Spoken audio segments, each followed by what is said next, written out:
Okay, so Breitling is a brand that people have very strong opinions on. They're very well known for, I would say, bold, flashy designs. There's some aviation themes in there, but for the most part, Breitling is a watch that's very punchy on the wrist. But I don't know whether people have noticed, but lately something's kind of changed. We've got new watches, a new look, a new audience, even new ambassadors. So what is going on at Breitling? And today we're going to chat about it.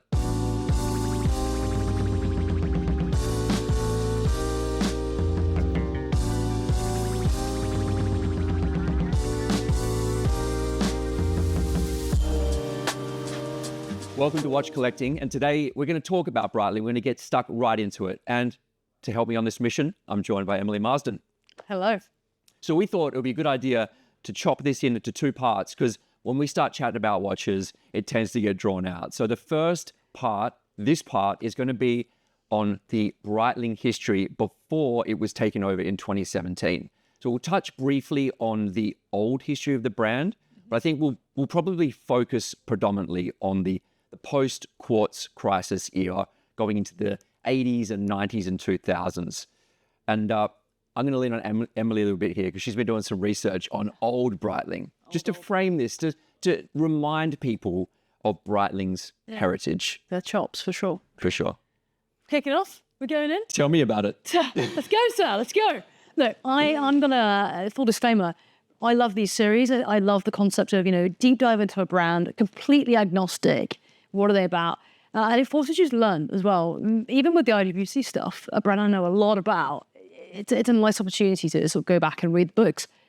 I've been on a journey with Breitling. I've been on a journey. And if you just start right back at the beginning, the family history, I won't go into too much detail, but it's a family brand.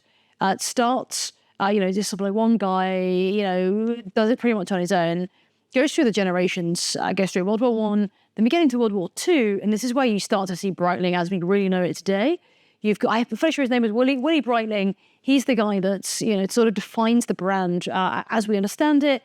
That the legend is that he, when Breitling started making watches for the British military, or at least the cockpit instruments for the British military, the legend is that the Luftwaffe wouldn't let them, export, of course, these military instruments over to the UK. So him and all of his mates, bear in mind, the CEO of the brand would sort of like, go to these local fields and sort of fly them out. And there's this great tale of, a Breitling spirit, counterculture, maybe deep historical provenance, military, and almost like, I think of Breitling, I do think of the Navitimer. I think of the sort of pilot angle. I know they've got air, land, and sea.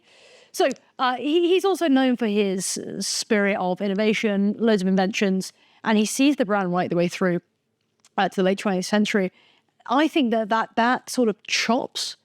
Well, I know that loads of brands say, we're a pilot brand or we're a diving brand, but actually, legitimately, this brand made incredible aviation instruments at a time where it mattered most. And people relied on them. They later go on to be made for, it was the AOB or something like that. The aviation, they're specially made for these like high-tech aviation arms, which tells me, as somebody who's not an aviator, they're clearly brilliant and well-respected and do something that is special. And, even the instrument on the watch and what it allows them to do is super cool. And I've got a new love for it. I've got a new found love for the brand. And I know we'll talk about this later about Kern's era, but I think he does something quite well there, which is understanding that they've got a really special history. Yeah. Let's dive into the hero watch of Breitling. Yeah. Flowing on from that, it's the Navitimer. The Navitimer. Has to be. I'm sorry, but I'm going to say that watch belongs in the same conversation as the Speedmaster, the Sub, the Explorer, the Tank. Any archetypal design that you can think of in watches, the Navitimer belongs in that conversation for me. And I would argue that point for sure. Yeah, I think they were the first to really do it, right? They were the first to, create that sort of an aesthetic, that sort of watch, that sort of tool. It was a tool. Well, it's like the literal definition of a tool watch, right? So when it first launched, I think it was in 1952, it was specifically made for and in conjunction with the Airline Owners and Pilots Association. I think it's called AOPA. Couldn't quite get there. And so initially it was just made for them. And like that's what I'm saying. It's a literal tool watch, and it has this slide rule for all different types of calculations. right? I would dare say 99% of the people who wear Navitimers don't know how to use it. I have no idea how to use it, but it is a cool complication. Yeah, I agree. Given that it's so built for purpose. I love that. Yeah, 100%. And actually, a couple of people that I follow, on Instagram or, so you just get to know over time. I've realized that anyone I know that's a pilot has an Navitimer. And I think that's a really beautiful thing. I wonder if the same is true, if you're a diver. Does every diver have a Submariner or, something equivalent? Maybe. I don't know. Maybe it's sort of the thing that we all aspire to. But yeah, unbelievable technical chops, unbelievable pedigree. And they've stayed true to it. I don't know this, but I'd imagine it's their best-selling watch. Yeah, I don't know the answer to that question either, but yeah, you're right. It's remained, I would say, not largely unchanged, but it's kept the same design ethos. Yeah. And I always think of the Navitimer as the reverse panda dial. Yeah. That very specific slide rule bezel. It's instantly recognizable, and it has its own aesthetic. Yeah. Big things. I think I see a lot of versions of them, they're quite big, and over time they seem to get a lot smaller, but I quite associate, I think the original ones that were produced were quite big, like 48 mil, sort of sizable numbers. I guess that does make sense, right? You need something that sort of strap over your shearling jacket and be super usable. Yeah, I guess with that slide rule as well, it kind of has to be reasonably big. Otherwise, it's very hard to see what's going on. But looking at the Navitimer history, it's still in production today. Yes, it ceased production during the quartz crisis for a period of time. But like we said, largely unchanged in terms of the core design. A very long production period, has very interesting history, especially around space as well. So it's not just aviation. We just chatted before we came onto camera about the cosmonaut, and it's linked to space, which is also amazing. I really love that. I think that was so my actual, personal and sort of nerdy other side to me is space is my sort of special subject. I love space. I have a sort of long, boring background in it. So actually, when you look at this thing that I think it was Willie, right? He had like 3 months to design the watch, to go to space. He did it again, extendable strap again, all these new features it needed. It didn't really matter that it was 12 hours. You want it to be 24 because, obviously that's not how that time or the sunrise and sunset works in space. But I love the legend of it, which is that so Breitling themselves still own the original one because when you come down from space, obviously you essentially just crash land. Unless you're in some sort of SpaceX thing now where it's, there's a nice, they're reusable rockets, but even the astronauts themselves, you land in the sea in a capsule. So this got completely flooded with water and ruined, but they still have it today. And they gave the astronaut a new one.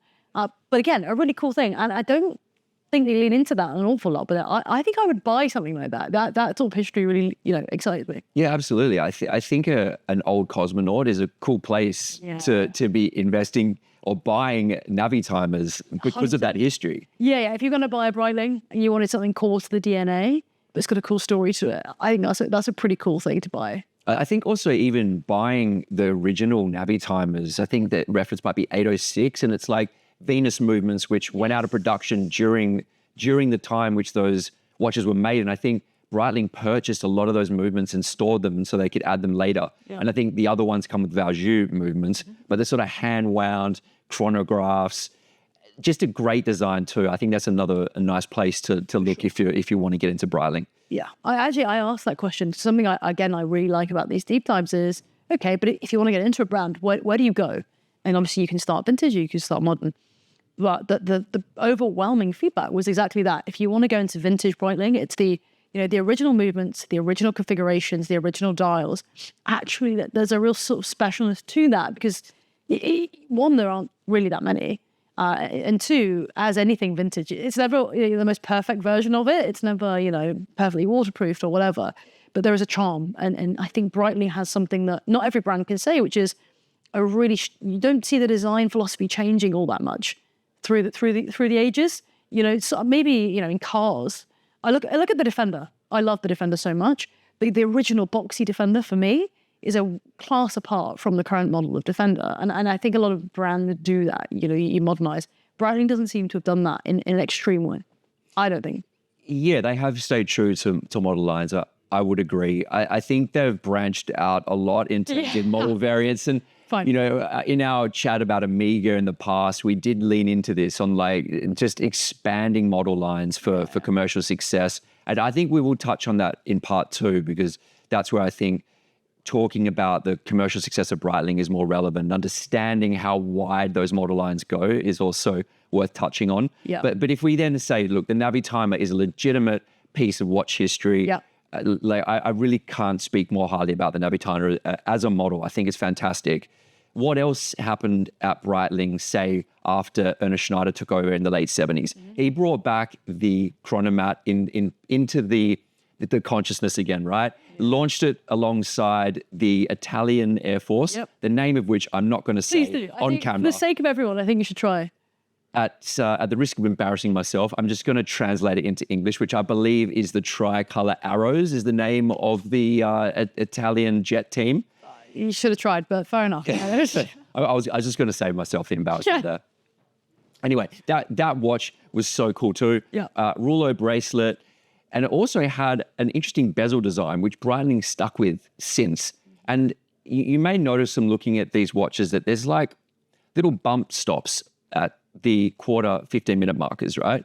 And apparently that was feedback from the pilots to Ernest Schneider to say, look, we keep banging the crystal on the metal of the jet and it's ruining crystals. So he actually sunk the crystal into the case and added those bump stops onto the bezel to make it more reliable, which, you know, little touches like that to me and little stories really add to the credibility of watch lines. I love that. I love that. I didn't know that, and I love that. That's the stuff I fall for. I'm like, because we all talk about this concept of a tool watch. What is it designed for? And I think in modern marketing, again, that's a real Kern thing. It's appealing to that sort of sensibility of people. And, you know, if I had to fly a jet, you know, I could wear this watch and it'd be absolutely fine. I think that there's probably a little bit of that in all of us. I wish, it's a long story, but I wish I could fly a jet. Do you know what? There's an analogy there with cars as well. People who buy four-wheel drives who never go off-road, but it's like knowing that it's built for purpose gives you a level of satisfaction, especially if it's built tough, you know, knowing that what you own can go anywhere and do anything. I think it's nice. Yeah, I'm with you on that. So the Chronomat is also a very historical model. It actually predates the Navitimer. I think it came out in the early 40s. Also a tool watch. And to me, those two watch lines together are such a great foundation for Breitling. Yeah. Really, really strong. Yeah. But then as we get into the 90s and 2000s, some other model lines come along, which I don't know, like part of me respects them, but also part of me thinks like, what were they thinking? Oh, I'm quite interested to see where you go here, because there's a particular model I'm thinking of that I love. So, okay, go on. Well, I was going to talk about the emergency. Okay, yeah, I'm into it. Yeah. Okay, fine, okay. We'll fight today. Let's chat emergency. 1995. For people who aren't familiar with the emergency, it's a rather large watch. And part of the reason for that is it has an emergency beacon. Is it an emergency beacon built into it? Yeah. Exactly. Which, if you're in a moment of distress, you can pull the wire out and it basically sends out a signal to a particular frequency over a range of, I think, 100 miles. Crazy. It's like military grade range. Yes, it's a serious bit of kit. Yeah, absolutely. And there have been legitimate stories of people being saved by the watch. How cool, isn't it? Yeah. I wonder how many stories there are, though, of people, you know, pulling in the pub or something like that. I think there probably is a couple of those stories, but I was always told that there's like quite a substantial fine for triggering. Oh, really? Yeah, I think that would make sense. I was reading actually about the struggles they had with bringing out the watch in terms of regulation and countries being like, I think it was the USA who were like, you know what, we're going to have to get really tight on this, because you can see it, right? You can imagine after a few pints of Guinness, look what my watch does. But it is an incredible thing. It's actually a watch I've thought about buying loads of times, but not because I go on any great expeditions, but just because it's the concept of, John Mayer actually said this amazing thing once in an interview where it's like, it's the person I want to be is my watch. It's the person I imagine in another life I could have been. And I think there is something, we can go down the aspirational route, you know, or we can go down the, like, I love the concept of, you know, we know I own some Top Gun watches. You know, like, I quite like this idea that I could have been a fast jet fighter pilot. And this watch is the closest I'm probably going to get to being this adventure-focused, outdoorsy person. Yeah, I really get the angle of, say, like, living vicariously through a possession. I understand that. Yeah. Is there a point where that becomes a bit silly? I mean, yes, of course. It's all silly. It's all ultimately silly. But back to the kudos of this watch. Incredible thing. Have you seen the box it comes in? I have. It's rather large, like the watch, yeah. Super cool. Incredible thing. It's got big presents, though. My uncle wears one on a bright red strap. I mean, he's an ex-Navy guy. It all makes sense. But yeah, they're big. They're not something you... It's probably the Breitling I don't like in that way. Kind of oversized mega tool watches. It's hard to wear a watch like that in a refined way or just casually. Casually wearing one's quite hard. Yeah, it is hard to wear that casually. For me, it's like, I know that they made them in solid gold too. And Did they? I didn't know yeah, they that. literally made them in solid gold. When? And so, At the start? no, not initially. I think it went from, like strictly tool watch into, okay, maybe we can market this into just a straight flex chunk of gold. Damn, I didn't know that. Yeah. So for me, if I saw someone walking down the street with a solid gold emergency, you're going to have to do a lot of work to prove to me that you're a good person. But if I saw someone in the Swiss Alps wearing like a titanium version, legitimately like for the purposes of saving them if they got into trouble, that's actually cool. I like that. I'm now so curious to see. I'm going to go find one on Chrono. Just out of interest, what does a solid gold version of it sell for? What did it retail for? I've no idea. Maybe we can put it after, but... Yeah, I struggle to understand that watch a little bit. The gold version. The gold version. I might be curious to see what people think. What surely it's not too different from the Apple Watch, right? When they brought out the solid gold version of it that was tens of thousands. They do the Hermes bands that come with it. Or maybe it's a full gold Submariner, which exists. Well, but a full gold deep sea now Deep exists, sea. right? Like 18 karat gold deep sea. So I'm like, yeah, you're right. There is a theme there. It's just that when a watch can legitimately save your life with an emergency beacon, it feels slightly harder to justify being in precious metal. But Fine. look, but I get the argument. I understand it. Does it come on a bracelet? Well, I don't know. I don't know. Okay. We'll edit some B-roll in after so people can see. I'm actually really excited to see this. So yeah, the emergency, I guess we have slightly differing opinions. I do respect it. I just think that there's a point with tool watches where you're like, okay, this has maybe gone a little bit too far. You think that was too far? Not the watch itself isn't in its original form. Okay. I think in precious metal and also people just wearing that watch in daily life. Really? Who aren't on adventures. Yeah, it feels a I'm bit not much with for me. you, actually. I'm actually really curious to see if anyone wears one, why they bought it. I would imagine you buy it because you are somebody who maybe is or has some connection to the outdoors. It would be my assumption. Yeah. But who knows? Who knows? I'm curious.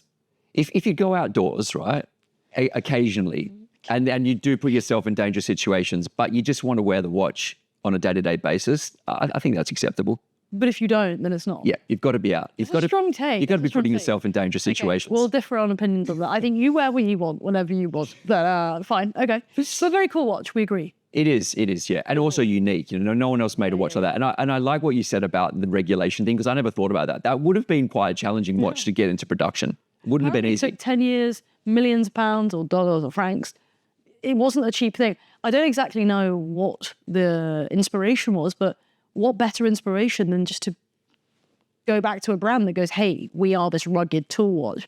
What about this amazing thing that could actually save your life whilst you're out doing rugged tool watch requiring things? Sure. It is. It's the ultimate tool, really. It is. Yeah. The other watch I wanted to chat about, which I think is like, for me, I struggle with, is the Breitling for Bentley collaborations. Yeah, okay. Which kicked off in 2002, I believe. And it did actually last for quite a long time. And honestly, I'm sure it was a commercial success, but the aesthetic for me is, well, it's wrong. I just don't get into it at all. It's like 48 millimeter cases, Huge thing. knurled bezels, which sort of reflect some of the design language of Bentleys. I found that watch like hard to stomach. Yeah, I mean, there's probably a reason it doesn't exist in the same way. And the old Breitling logo, isn't the Bentley logo quite, which is the big B? Maybe that's what they're like. Bees. No, I hear you. Probably not something I would look back at and say, hey, is this the most collectible part of Breitling? But I do tend to think that about most collaborations. For as much as I like them, I don't always think they're the purest version of that thing. But I would, if we had to zoom out a little bit on this era, this pre-Kern era, say you've got the foundations for the brand. Even if we forget the family and we go into the private equity era, you've got the foundations of the brand, the families are there, but they're big things. I think aesthetically, it's not quite for me. That the generally quite big watches were, maybe that was true of the era. I think 2017 was Kern. And before that, even we said in the IWC era, the big pilot was huge. So maybe it's more forgivable, but I think to step back a little bit and maybe it explains the Bentley collaboration. It's a thing of its era. Yeah, I understand why they did it. And you're right, it is a watch of the era. And like, obviously all of these things, especially when you're talking about aesthetic, it's all subjective. Of course. It's just that like, I personally don't like the design, but there are probably many people out there who love that collaboration, right? For me, it's a little, I consider it to be a little bit of a stain on Breitling's history. Like, that's how I feel about it. Wow, okay. And it's not often talked about in a positive way when you speak to collectors. So, yeah, like, to me, that's where Breitling really went down a particular path. And I think the point I'm trying to make here is that Breitling became that brand. It became for like people who love very in-your-face, oversized watches that have polished bracelets and cases, and it's like, look at me. Yeah. And I think that's where they sort of run into a little bit of a problem, really, being that specific. A narrowing of the. To be honest, what you're describing is how I've always thought of Breitling. You know, oversized, a bit in your face. The guys I see, typically guys see wearing them, I'm like, just doesn't look cool, right? I'm not interested in the story. That hasn't changed, and I don't feel that way about Breitling anymore. But I think you're right, is that they were stuck in that era for quite a long time. And I don't know that many collectors that are Breitling obsessed. I think that's changing. But I would agree that there was a narrowing of this era. Yeah, and at the same time, you had the Navitimer blowing out to like 46, 48 mil. Huge. Brilliant. So these watches that were just huge. And you know, Breitling's not alone here. So many brands went on to big case sizes during that time because that was the fashion, that was the style, that's what people wanted. But I think at this point, Breitling in the mid-2010s is like sort of stuck in a corner. Like they have a very specific aesthetic that people who buy Breitling are looking for. But like, what are you speaking to other collectors? Are you speaking to like people who want smaller watches, female collectors? It's like there's a time in the late 2010s where smaller watches start to become popular. And I think you can see Breitling stuck in that corner. And I guess it's like, what do you do from here? How do you pivot from that? Yeah, for sure. Although I would say nobody's really thinking deeply about women or anything in that period. So I don't blame them for that. I don't hold it against them. But I would agree.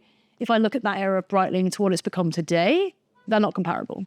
Yeah. One thing I did want to quickly revisit the Navitimer for was to say that they did introduce an in-house movement. Oh, yes. In 2011, the B01 caliber, and I think Breitling deserves some credit for that because they were quite early on into the introducing in-house movements where before they were using an ETA, like a Valjoux 7750. Yep. And that was a cool move, you know, to the point where they even share that movement with Tudor. You know, like it's a well-regarded chronograph movements, and chronographs are notoriously complex and difficult to manufacture. So that was a cool part of that. And they've got cool history with the chronograph and what they did with it in terms of in the very early years, with the single pusher, and it sort of reset depending on where the crown was. The first Swiss, but it was the first Swiss watch or the first Swiss chronograph, I can't remember exactly which one, in space. I think they've got cool history with it there. And your good point on the in-house, which ties in to the Kern era. Again, what we'll speak about next is this concept of in-house. And even what we've seen recently with the house that they're building, they're really big on, and I hope Kern fans would agree with me, I think he is big on delivering value to the customers, and he recognizes the luxury comes and goes, but people will always buy it. And if you can stay true to that and stay true to delivering a great product and understanding what people want to see, I think you've got something. It just might not be immediately successful. Yeah, well, I guess that brings us into the question. So Breitling has a very specific aesthetic in the 2010s.